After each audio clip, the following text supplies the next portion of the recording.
بسم اللہ الرحمن الرحیم۔ مکی زندگی کا تیسرا مرحلہ، بیرون مکہ دعوت اسلام۔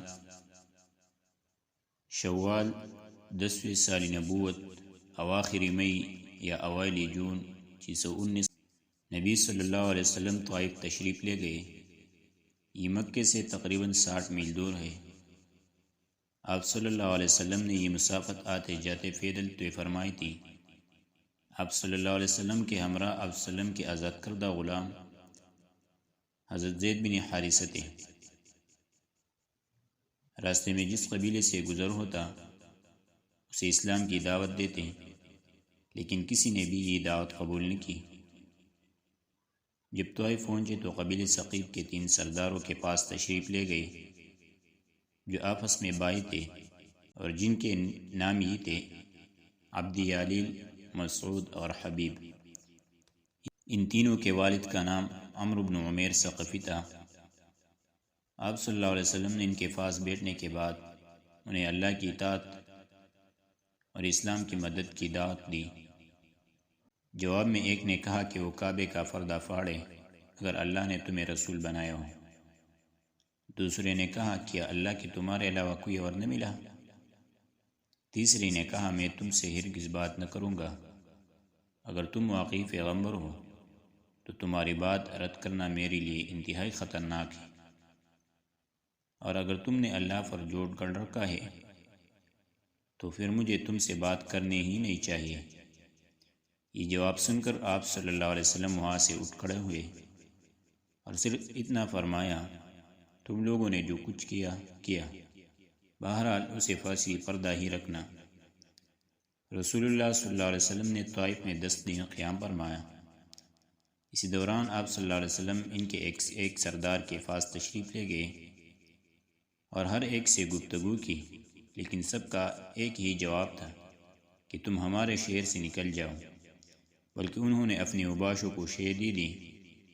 چنانچہ جب آپ صلی اللہ علیہ وسلم نے واپسی کا قصد فرمایا تو یہ اوباش گالیاں دیتے، تالیاں پیٹتے اور شور مچاتے آپ صلی اللہ علیہ وسلم کی پیچھے لگ گئے، اور دیکھتے دیکھتے اتنے بھیڑ جمع ہو گئی کہ آپ صلی اللہ علیہ وسلم کے راستے کے دونوں جانب لائن لگ گئی۔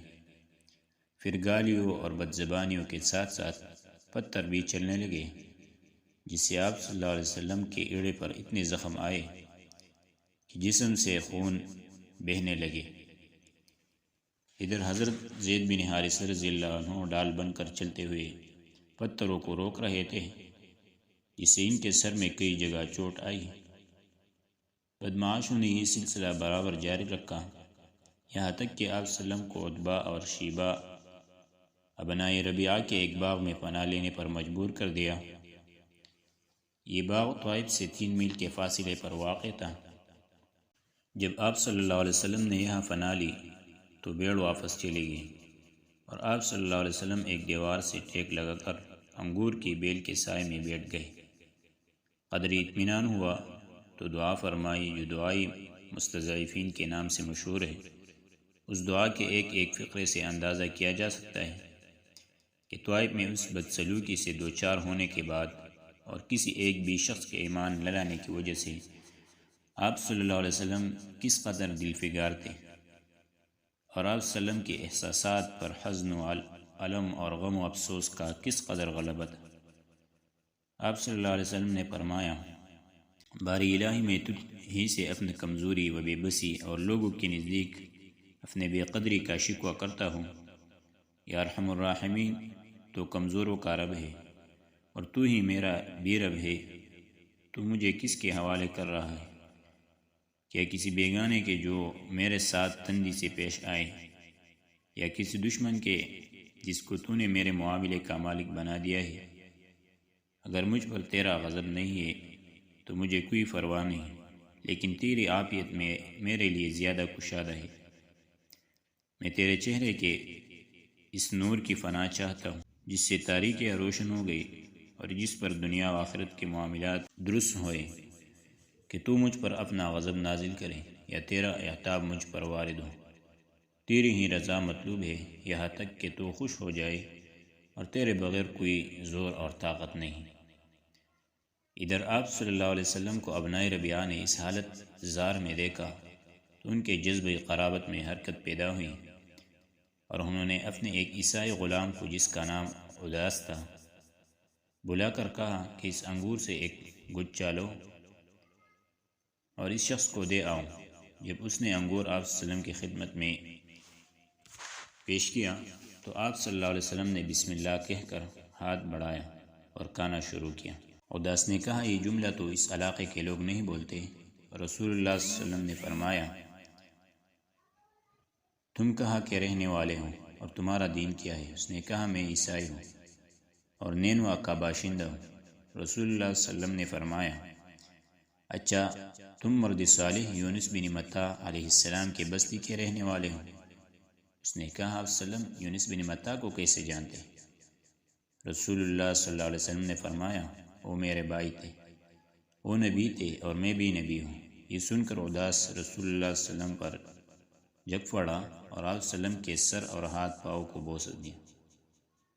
یہ دیکھ کر ربیعہ کے دونوں بیٹوں نے آپس میں کہا لو اب اس شخص نے ہمارے غلام کو بگاڑ دیا۔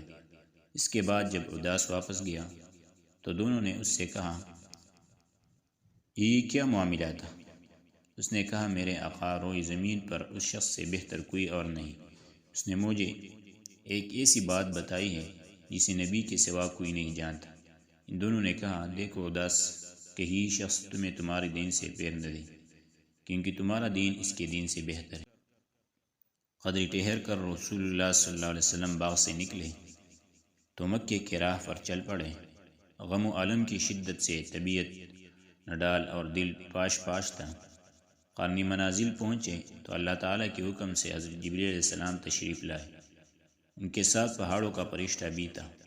وہ آپ صلی اللہ علیہ وسلم سے یہ گزارش کرنے آیا تھا کہ آپ صلی اللہ علیہ وسلم حکم دے کہ وہ اہل مکہ کو دو پہاڑوں کے درمیان پیش ڈالے۔ اس واقعے کی تفصیل صحیح بخاری میں حضرت عائشہ رضی اللہ عنہا سے مروی ہے۔ ان کا بیان ہے کہ انہوں نے ایک روز رسول اللہ صلی اللہ علیہ وسلم سے دریافت کیا کہ کیا آپ صلی اللہ علیہ وسلم پر کوئی ایسا دن بھی آیا ہے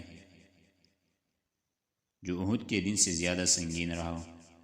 آپ صلی اللہ علیہ وسلم نے فرمایا ہاں، تمہاری قوم سے مجھے جن جن مصائب کا سامنا کرنا پڑا ان میں سب سے سنگین مصیبت ہوتی جس سے میں گاڑی کے دن دوچار ہوا جب میں نے اپنے آپ کو عبد علیل بن عبد کلال کے صاحبزادے پر پیش کیا،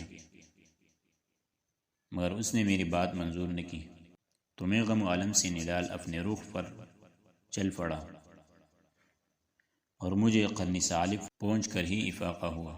وہاں میں نے سر اٹھایا تو کیا دیکھتا ہوں کہ بادل کا ایک ٹکڑا مجھ پر سایہ فگن ہے۔ میں نے بغور دیکھا تو اس میں حضرت جبریل علیہ السلام تھے۔ انہوں نے مجھے پکار کر کہا آپ صلی اللہ علیہ وسلم کی قوم نے آپ صلی اللہ علیہ وسلم سے جو بات کہی اللہ نے اسے سن لیا ہے۔ اب اس نے آپ صلی اللہ علیہ وسلم کے پاس پہاڑوں کا فرشتہ بھیجا ہے تاکہ آپ صلی اللہ علیہ وسلم ان کے بارے میں اسے جو حکم چاہے دے۔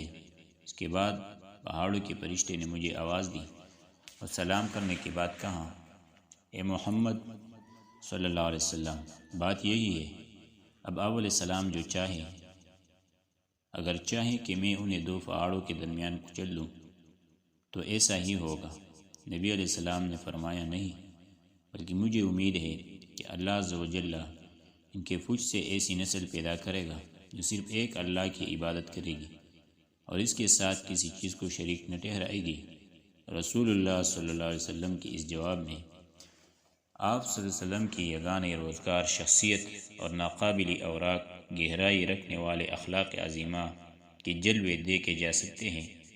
بہرحال اب 7 آسمانوں کے اوپر سے آنے والی اس غیبی مدد کی وجہ سے آپ صلی اللہ علیہ وسلم کا دل مطمئن ہو گیا اور غم و علم کے بادل چڑھ گئے۔ چنانچہ آپ علیہ السلام نے مکہ کے راہ پر مزید پیش قدمی فرمائی اور وادی نخلہ میں جفرکش ہوئے۔ یہ 2 جگہ قیام کے لائق ہیں، ایک السیل الکبیر اور دوسرے زیما، کیونکہ دونوں ہی جگہ فانی اور شادابی موجود ہے، لیکن کسی ماخذ سے یہ پتہ نہیں چل سکا کہ آپ صلی اللہ علیہ وسلم نے ان میں سے کس جگہ قیام فرمایا تھا۔ وادی نخلہ میں آپ صلی اللہ علیہ وسلم کا قیام چند دن رہا اس دوران اللہ تعالیٰ نے آپ صلی اللہ علیہ وسلم کے پاس جنوں کی ایک جماعت بھیجی جس کا ذکر قرآن مجید میں 2 جگہ آیا ہے، ایک سورہ احقاف میں، دوسرے سورہ جن میں۔ سورۃ الاحقاف کی آیات یہ ہے، وَإِذْ صَرَفْنَا إِلَيْكَ نَفَرًا مِّنَ الْجِنِّ يَسْتَمِعُونَ الْقُرْآنَ فَلَمَّا حَضَرُوهُ قَالُوا أَنصِتُوا فَلَمَّا قُضِيَ وَلَّوْا إِلَىٰ قَوْمِهِم مُنذِرِينَ۔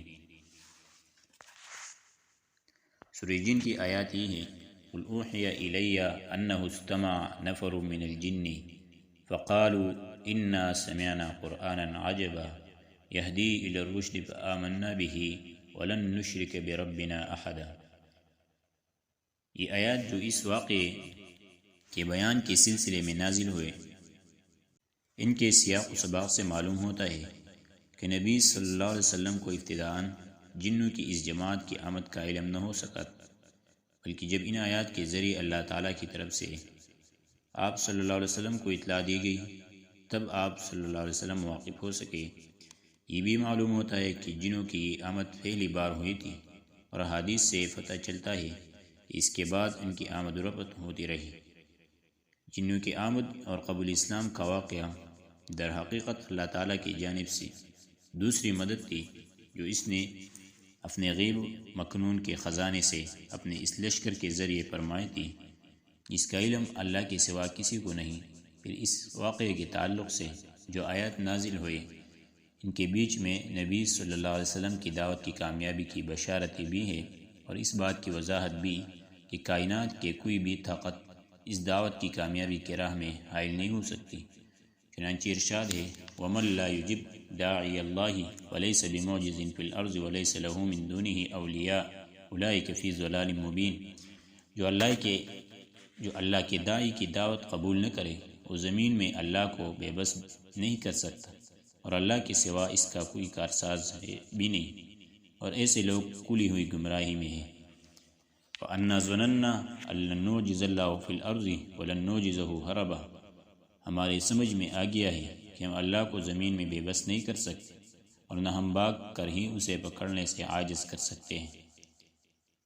اس نصرت اور ان بشارتوں کے سامنے غم و الم اور حزن و مایوسی کے وہ سارے بادل چڑھ گئے جو طائف سے نکلتے وقت گالیاں اور تالیاں سننے اور پتھر کھانے کی وجہ سے آپ صلی اللہ علیہ وسلم پر چھائے تھے۔ آپ صلی اللہ علیہ وسلم نے عزم مصمم فرما لیا کہ اب مکہ پلٹنا ہے اور نئے سرے سے دعوت اسلام اور تبلیغ رسالت کے کام میں چتی اور گرمجوشی کے ساتھ لگ جانا ہے۔ یہی موقع تھا جب حضرت زید بن حارثہ رضی اللہ عنہ نے آپ صلی اللہ علیہ وسلم سے عرض کی کہ آپ علیہ السلام مکہ کیسے جائیں گے، جبکہ وہاں کے باشندوں یعنی قریش نے آپ صلی اللہ علیہ وسلم کو نکال دیا ہے۔ اور جواب میں آپ صلی اللہ علیہ وسلم نے فرمایا، اے زید، تم جو حالت دیکھ رہے ہو، اللہ تعالیٰ اس سے کشادگی اور نجات کی کوئی راہ ضرور بنائے گا۔ اللہ یقیناً اپنے دین کی مدد کرے گا اور اپنے نبی کو غالب فرمائے گا۔ آخر رسول اللہ صلی اللہ علیہ وسلم وہاں سے روانہ ہوئے اور مکے کے قریب پہنچ کر کوئی ہرا کے دامن میں ٹھہر گئے۔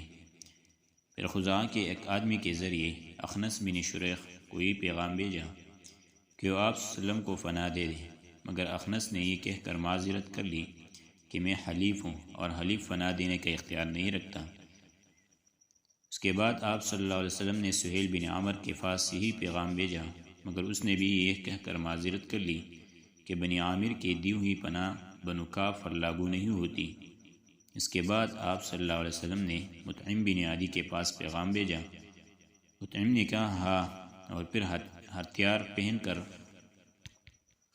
اپنے بیٹوں اور قوم کے لوگوں کو بلایا اور کہا، تم لوگ ہتھیار باندھ کر خانہ کعبہ کے گوشوں پر جمع ہو جاؤ، کیونکہ میں نے محمد صلی اللہ علیہ وسلم کو فنا دے دی ہے۔ اس کے بعد مطعم نے رسول علیہ السلام کے پاس پیغام بھیجا کہ مکے کے اندر آ جائے۔ آپ علیہ السلام پیغام پانے کے بعد حضرت زید بن حارثہ رضی اللہ عنہ کو ہمراہ لے کر مکہ تشریف لائے اور مسجد حرام میں داخل ہو گئے۔ اس کے بعد مطعم بن عدی نے اپنی سواری پر کھڑے ہو کر اعلان کیا کہ قریش کے لوگوں، میں نے محمد علیہ السلام کو فنا دے دی ہے، اب اسے کوئی نہ چھیڑے۔ ادھر رسول علیہ السلام سیدھے حجر اسود کے پاس پہنچے، اسے چوما پھر 2 رکعت نماز پڑھی اور اپنے گھر کو پلٹ آئے۔ اس دوران مطعم بن عدی اور ان کے لڑکوں نے ہتھیار بند ہو کر آپ صلی اللہ علیہ وسلم کے ارد گرد حلقہ باندھ رکھا تاآن کہ آپ صلی اللہ علیہ وسلم اپنے مکان کے اندر تشریف لے گئے۔ کہا جاتا ہے کہ اس موقع پر ابو جہل نے مطعم سے پوچھا کہ تم نے فنا دی ہے یا پیروکار مسلمان بن گئے ہو؟ مطعم نے جواب دیا تھا کہ فنا دی ہے، اور اس جواب کو سن کر ابو جہل نے کہا تھا کہ جسے تم نے فنا دی ہے اسے ہم نے بھی فنا دی۔ رسول اللہ صلی اللہ علیہ وسلم نے مطعم بن عدی کے اس حسن سلوک کو کبھی فراموش نہ فرمایا۔ چنانچہ بدر میں جب کفار مکہ کی ایک بڑی تعداد قید ہو کر آئی اور بعض قیدیوں کی رہائی کے لیے حضرت جبیر بن مطعم آپ صلی اللہ علیہ وسلم کی خدمت میں حاضر ہوئے تو آپ صلی اللہ علیہ وسلم نے فرمایا اگر مطعم بن عدی زندہ ہوتا پھر مجھ سے ان بدبودار لوگوں کے بارے میں گفتگو کرتا تو میں اس کے خاطر ان سب کو چھوڑ دیا تھا۔